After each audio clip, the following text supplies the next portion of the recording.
Mexico has filed a lawsuit in U.S. federal court aimed at giving them and other globalist anti-gun bureaucrats at the UN control over America's gun laws. Hey, it's Ryan with the National Association for Gun Rights, and today we're going to blow the lid off of another backdoor effort by the UN to grab our guns. Right now, everyone's talking about how Mexico is suing U.S. gun manufacturers Smith & Wesson, Barrett, Beretta, Century International Arms, Colt, Glock, and Ruger for Mexico's own failure to control the cartels who run their country. Not only that, but Mexico is demanding the court issue a complete ban on production of AR-15 and AK-47 platform rifles, and they want a list of all U.S. purchasers of firearms, like you and me. As insane as this sounds, the Boston-based First Circuit Court of Appeals gave Mexico the green light to proceed with this lawsuit. This case is now pending before the U.S. Supreme Court, where our attorneys just filed a hard-hitting amicus brief asking the justices to throw this case out of court and stop Mexico's invasion of our court system. I'll get into the details of this case and what our brief contains later in this video. But first, I want to highlight what's not being talked about very much.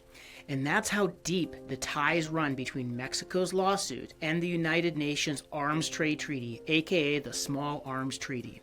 Because it is deep, and the timing is hardly coincidental. You see, while the lawsuit is making its way through the court system, preparations are underway for the 10th annual Conference of State Parties to the Small Arms Treaty later this August. Remember, this is the treaty that regulates the global transfer of arms, including small arms, which Hillary Clinton conceived of, President Obama signed, and President Trump unsigned, but that President Biden is funding anyway, even though the United States Senate never ratified it. We've done several videos on this before, and we'll link to them in the description. At the preparatory meetings for that conference, which happened just a few days ago in Switzerland, it was Mexico's delegation that made a huge stink about the enforcement of the treaty. They had the nerve to lecture America's gun owners, manufacturers, and policymakers about the need to impose more regulations on the transfer of firearms, the need to document and trace the final users of firearms, and they insisted upon more capitulation from those in the gun industry. Coincidentally, 2 amicus briefs were filed by individuals with close connections to the UN. They were promptly filed with the court in support of these lawsuits, arguing for the First Circuit Court to allow this case to proceed and to not toss them out. Those were the Davila and Graziano briefs. It sounds like a you scratch our back, we'll scratch yours type scenario to me, but with all of the same goal in mind, to undermine America's Second Amendment rights so they can ultimately subject all of us to the worst provisions of the Arms Trade Treaty. Additionally, the United Nations Office on Drugs and Crime, also known as UNDOC or UNDOC, issued a statement. This case exemplifies the illicit nature of firearms transfer in circumstances in which weapons could be used to commit human rights violations, which fits into the broader trend of engaging the concept of complicity in developing legal standards for corporate accountability. Sounds like some communist BS to me, but there you have it. As we approach the August Conference of State Parties and the 10th anniversary of the Small Arms Treaty, Mexico and the UN are teaming up to crack down on the right to bear arms. And now they're using America's own court system to do it by trying to blame the Second Amendment for their own domestic failures. Mexico has all but obliterated the right to keep and bear arms in their country. Now, the Mexican Constitution does recognize the right to bear arms, but only in the home, and with a qualifier, with the exception of those prohibited by federal law. Obviously, that gives Mexico free rein to practically obliterate gun rights, which is exactly what they've done. They only have one gun store located in the entire country, and it's located on a military base, and their laws are some of the most restrictive in the world. So it's no surprise that disarming law-abiding citizens across Mexico has resulted in violent drug cartels controlling up to 35% of the country, and that's according to a 2022 U.S. Senate resolution. We know Mexico's government is deep in corruption, and things only got worse when Mexico's current president instituted a hugs, not bullets cartel policy. The president calls his approach hugs, not bullets. How is that working out for Mexico?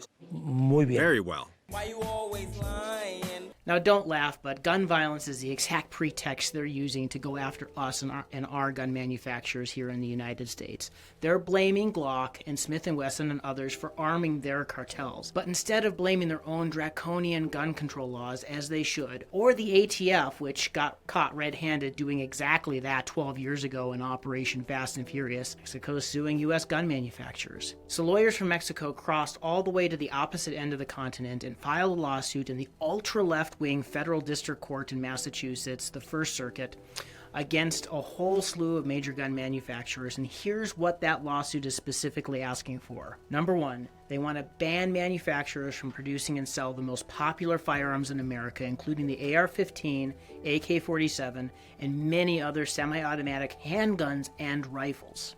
Number two, they want to ban manufacturers from producing and selling standard capacity magazines and the firearms that can use them. Number three, they want to impose universal gun registration. Number four, they want to implement so-called smart gun technology, smart gun single-user technology on all firearms. Number five, they want to force manufacturers to go well beyond the requirements to sell a firearm that are already under our current federal laws. And number six, go figure, they want to extort $10 billion out of the firearms industry. Clearly, this would achieve many of the goals of the UN's Small Arms Treaty without a Senate vote. But where have you heard that list before? It sounds like the entire platform of the Democrat Party. Treaties, after all, have to be adopted by the U.S. Senate in order to be enforced on U.S. soil. And thanks to the National Association for Gun Rights members like you who have opposed this treaty for years, the anti-gunners have never had the votes in the U.S. Senate to ratify the UN Small Arms Treaty outright. But if they can get liberal U.S. judges to sign off on the same policies instead of the constitutionally mandated 67 senators of a treaty, that could spell the end of the small arms industry, the gun marketplace, and the Second Amendment as we know it. Now, I know what you're saying. Go ahead and leave the comments that the Second Amendment trumps all of that, and that's great, and it does. But the problem is the bureaucrats are going to impose this from the top down, and they're going to continue to chip away at our rights. And the more they get those tentacles of the UN Small Arms Treaty into every layer of government, the harder it's going to be for us to exercise our Second Amendment freedoms. So no wonder why the UN is backing it. Interestingly enough, as we were about to film this video, Jared from Guns and Gadgets released an excellent video on this lawsuit also, where he points out a huge tell in this case. Mexico omitted SIG from their lawsuit entirely. The same company that holds Mexican military contracts. Smells like more corruption, go figure. So let's talk about the actual status of this case. It is Smith & Wesson versus Mexico, and it's been going on for a while now. Remember, there are generally 3 stages for a lawsuit: district court, appellate court, and then Supreme Court. The federal district court in this case, the judge in Massachusetts, did actually throw out this case initially. He said that Congress banned this exact type of lawsuit in the Protection of Lawful Commerce in Arms Act, or PLCAA, that Congress passed back in 2005. And he's absolutely right. That law does shield U.S. gun manufacturers from being held liable for the illegal criminal uses of their guns or their products. The remarkable thing is that the judge is Judge Dennis Saylor.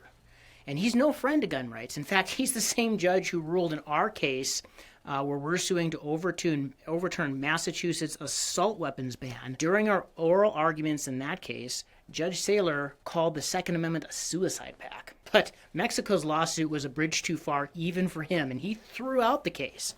But then Mexico appealed to the First Circuit Court of Appeals. Now, mind you, the chief judge of the First Circuit is a former Harvard Law School professor, and during his time at Harvard, he authored a memo for the Obama White House authorizing drone strikes on U.S. citizens. So he's not exactly a friend of the Bill of Rights. Unsurprisingly, the First Circuit Court of Appeals said, you know what, we think Mexico has a case, and they brought it back from the dead. But now the gun manufacturers have appealed that decision to the U.S. Supreme Court, begging them to dismiss Mexico's illegal and unconstitutional lawsuit once and for all. They're joined by dozens of members of Congress and states' attorneys generals who have also submitted amicus briefs arguing the same. And your National Association for Gun Rights, that's us, we just filed a hard-hitting amicus brief too, emphasizing the many ways that this lawsuit is a sham and asking the Supreme Court to throw Mexico out of our courts and slam the door behind them. Here's what our lawyers told the Supreme Court. Instead of addressing public corruption or cracking down on the cartels and organized crime in Mexico, Mexico brought this action seeking to hold American arms manufacturers accountable for its own domestic policy failures. It's important for the American people and the lower courts to know that this transparent effort to scapegoat American companies for the Mexican government's own failed policies will not suffice to open the American courthouse doors. The Second Amendment rights or any other rights of the American citizens should not be in jeopardy simply because a foreign government cannot or will not adequately address its own domestic crime problems. And those foreign governments should not be allowed to use the courts of the United States to avoid the consequences for their own domestic policy failures. The court should grant cert and close the courthouse doors to foreign governments seeking to infringe upon the rights of American citizens. That was verbatim from our brief. Frankly, if Mexico really wanted to, they could build a wall to keep the guns out. But your National Association for Gun Rights will keep fighting to stop not only this attack, but every backdoor attempt by the United Nations or any foreign government to destroy your right to keep and bear arms. We're America. We're not Europe. We were founded on the right of the people to keep and bear arms in defense of themselves and of freedom. And we will not surrender that right, not to Joe Biden, not to the United Nations, and certainly not to Mexico or the Mexican government. And if Mexico would stop giving hugs to cartels and would recognize that their own people's right to self-defense, Mexico too would enjoy the blessings of liberty that our founders preserved for us. But in the meantime, we need your help today to stop this outrageous attack on the Second Amendment. So please take a moment to sign your civis directivum in the description below and call on the U.S. Supreme Court to throw this case out and refuse to allow foreign tyrants to attack our rights through our own courts. And of course, don't forget to like and subscribe and comment so that we can keep you up to date on all the happenings in this case and everything else that's happening in the Second Amendment. Thank you very much.